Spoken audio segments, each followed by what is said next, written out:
नमस्कार, सत श्री अकाल। राम और रावण की कहानी हर युग में कही जाती रही है और कही जाती रहेगी। सतयुग में भी राम का नाम जपा जाता था। ध्रुव और प्रहलाद ने भी राम का नाम जपा था। आज जो हम राम और रावण की कहानी जानते हैं, वह त्रेता युग के राम और रावण की कहानी है।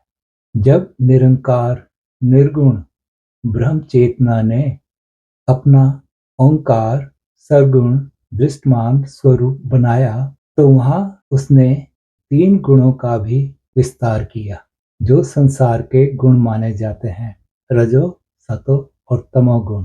इन गुणों को साधु संतों ने और विस्तार से बताया। तमोगुण है काम क्रोध लोभ मोह अहंकार, और सतोगुण है दया धर्म संतोष सत और जत। तमोगुणी मनुष्य राक्षसी वृत्ति का होता है और सतोगुणी मनुष्य देवी वृत्ति का, और जिसमें दोनों बैलेंस होते हैं वह आम मनुष्य। यह तीनों गुण संसार के गुण हैं।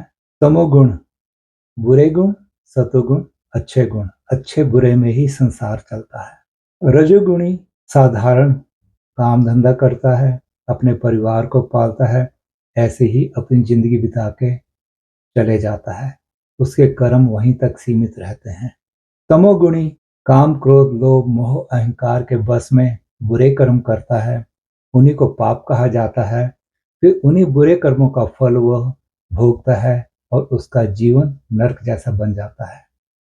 सतोगुणी अच्छे कर्म करता है और उसको अच्छा फल मिलता है और उसका जीवन सुखी आनंदमयी स्वर्ग जैसा बन जाता है। और इन्हीं सतोगुणी कर्मों को पुण्य कर्म कहा जाता है। इससे भी ऊपर एक गुण और है, उसको तुरिया गुण कहा जाता है। और साधु संतों की सत्संगत करने से उस गुण की पहचान बनती है। हमारा अगला जीवन हमारी इच्छाओं और कर्मों से निर्धारित होता है। कर्म और इच्छाओं का आधार है गुण। गुणों को धारण करने वाला हमारा अहंग है। अगर कोई चोरी करता है तो उसका अहंग जानता है कि मैंने चोरी की। अपने उस कर्म के बंधन से वह मुक्त होना चाहता है और कहता है मैंने चोरी नहीं की। उसको छुपाता है पर उसका कर्म बंधन बन जाता है। इसी तरह सतोगुणी मनुष्य अपने कर्मों के बंधन से मुक्त नहीं होना चाहता, वह बल्कि अपने कर्मों के बंधन में ज्यादा फंसता है। वह कहता है मैंने पाठ किया, मैंने पुण्य किया, मैंने तीर्थ किया, मैंने पूजा की। इस तरह वह अपने कर्म के बंधन में और फंसता है और उसका फल भी उसको प्राप्त होता है। इस संसार में मनुष्य का अंग है रावण, और रावण के 10 सिर हैं। वह 10 गुणों वाला रावण है। हर मनुष्य के अंदर 10 गुण होते हैं, किसी में कोई कम किसी में कोई ज्यादा। और रावण के भी 10 सिर हैं, 10 गुण। इनमें से कोई भी गुण नष्ट नहीं किया जा सकता, खत्म नहीं किया जा सकता। किसी भी गुण को आप खत्म करने की कोशिश करोगे, वह फिर से उभर कर सामने आ जाएगा, वह फिर से उग जाएगा। क्रोध का अगर सिर काटोगे तो वह फिर से उग कर आ जाएगा। काम को अगर खत्म करोगे तो यह भी फिर से उग आएगा। राम ने देखा कि इस अहंग रूपी रावण का कोई भी सिर काटो तो वह फिर से उगाता है, तो उनको विभीषण ने ब्रह्म ज्ञान का भीषण भेद दिया कि इसके अह रावण पर वार करो, इसका अहंग खत्म करो। तब राम ने रावण के अहंग पर वार किया और रावण को खत्म किया, और उसके साथ ही रावण के 10 गुण खत्म हो गए। राम की जीत हुई और अहंग में राम का वास हो गया।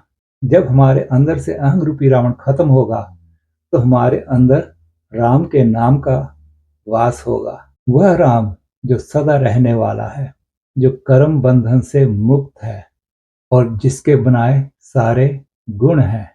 तीनों गुण हैं संसार के, जिनके वश में संसारिक मनुष्य काम करते हैं। और तुरीय गुण है राम का, जिसके वश में सारे गुण हैं, क्योंकि यह गुण ब्रह्म के ही बनाए हुए हैं। जैसे काम, काम सृष्टि में ब्रह्म का वह गुण है जिससे वह एक से अनेक होता है और हर एक जीव में है। इसी काम की वजह से ही जीव पैदा होते हैं, एक से अनेक होते हैं। यहाँ तक कि साधु और संत भी काम की वजह से ही पैदा होते हैं। मोह, मोह भी ब्रह्म का वह गुण है जो हर एक जीव में है। यहाँ तक कि पशुओं में भी है। पशु भी अपने बच्चों के मोह में उनका पालन करता है, उनकी सुरक्षा करता है। तो यह ब्रह्म के पवित्र गुण हैं। इनको कोई नहीं खत्म कर सकता, पर इनको वश में किया जा सकता है। रावण इनके वश में काम करता था, राम के वश में यह गुण थे। जब मनुष्य का अहं राम का नाम धारण कर लेता है तो वह राम का ही रूप हो जाता है और ब्रह्म के बनाए सारे गुण उसके वश में आ जाते हैं और वह भ्रमित नहीं होता।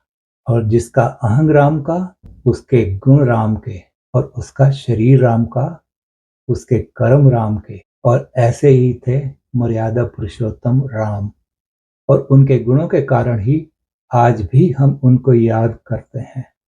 धन्यवाद। भारत माता की जय।